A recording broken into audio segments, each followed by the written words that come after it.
I'm going to say a number that sounds small, but it changed my life. £2,000. Not because it made me rich, because it stopped the panic. Before tracking, the final week of every month felt like a fight. Rent, bills, food, then one unexpected problem and I was finished.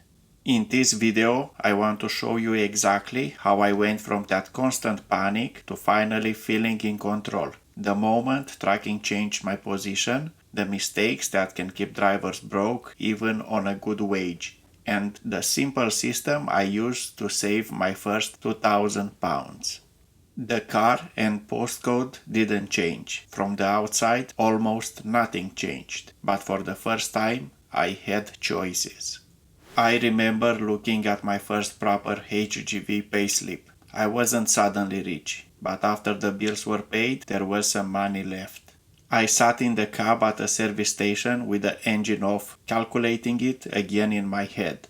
For the first time, I could save something without wondering which bill would suffer.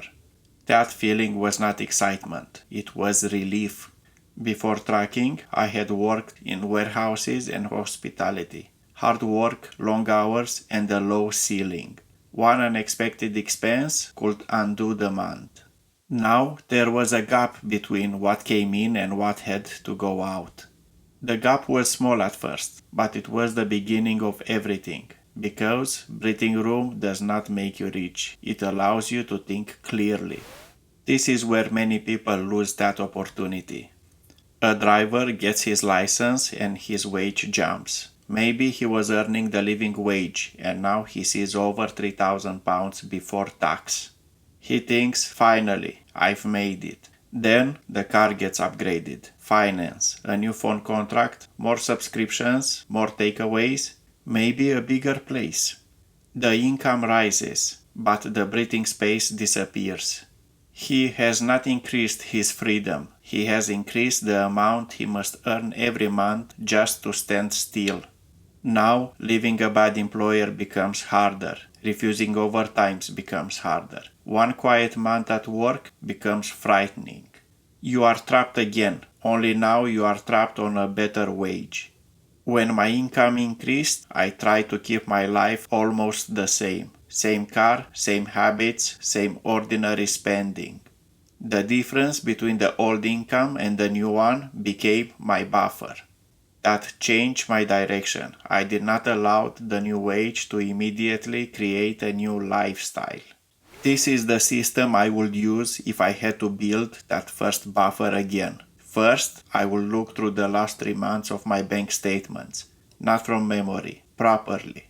I did this once and found out that more than £300 a month was going towards things I barely valued. Small payments had disappeared into the background because none of them looked dangerous on their own. Subscriptions, insurance adds-on, a gym you barely use, finance that seemed manageable when you sign it. Cancel what you don't value. Do not cancel what genuinely improves your life. The purpose is not misery. It is to stop paying without thinking. Second, choose a fixed amount to save and transfer it on the payday, not at the end of the month. If you wait to save whatever is left, the month normally finds somewhere to spend it. Third, keep the buffer in a separate easy access savings account. It must be available for real emergency, but not sitting beside your spending money every time you open your banking app. And finally, use overtime, bonuses, or extra shifts to shorten the journey. Do not work another Saturday only to create another monthly payment. Give that extra shift a purpose. Once the money begins to build, you have to protect it. For me, the buffer is for the things that could damage my safety, home, or ability to earn. A car repair, a failed MOT, a urgent bill, a period with less work. It is not for a holiday because the price looks good, it is not for a phone upgrade, and is not there to make an ordinary month more comfortable after I overspend. That doesn't mean wants are wrong. You should enjoy some of the money you work hard for. But I ask some questions before a purchase. Do I need it or do I want it? How much value will it really add? And do I want this more than I want freedom? That final question changes the purchase. Because you may be exchanging the freedom to refuse overtime, leave a bad employer, or sleep without checking your balance. The strange thing is that having no money can make you spend more emotionally. When you live in survival mode, you stop making decisions for next year. You make the decisions that feel better in that moment.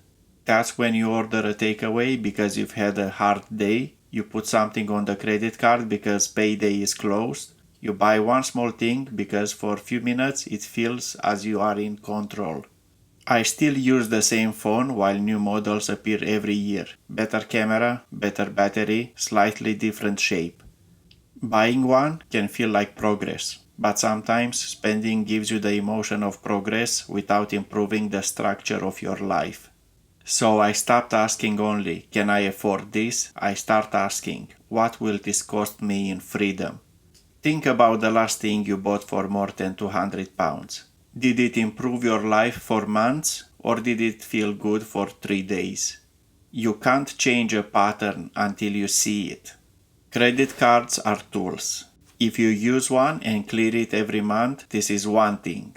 But if you are using it to survive, pay attention. At first, the card feels like a relief. I'll sort it next month. Then, payday arrives. Rent, fuel, food, bills, and the minimum payment go out.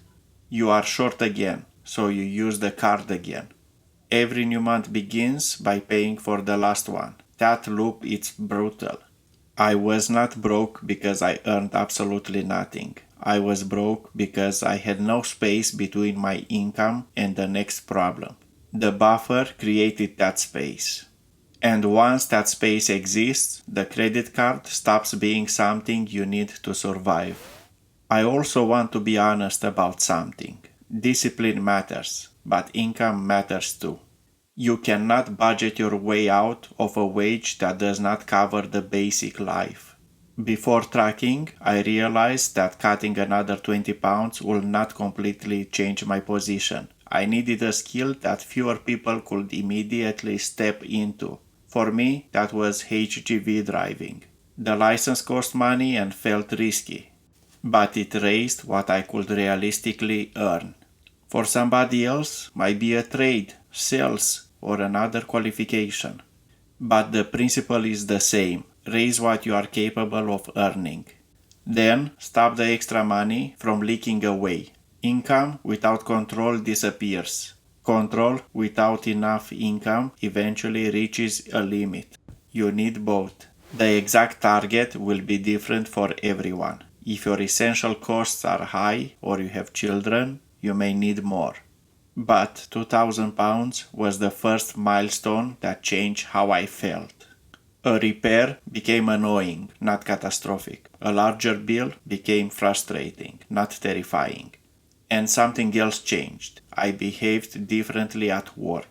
When you have absolutely nothing behind you, every decision is made from fear. You accept treatment you should question.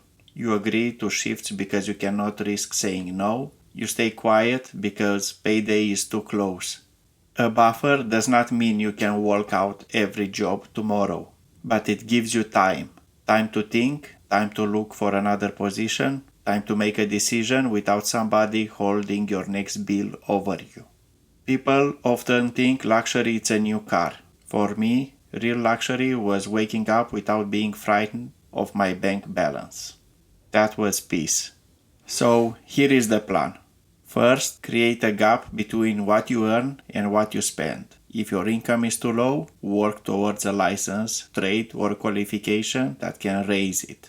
Second, look at the numbers honestly. Cancel the payments you barely value and transfer a fixed amount on payday.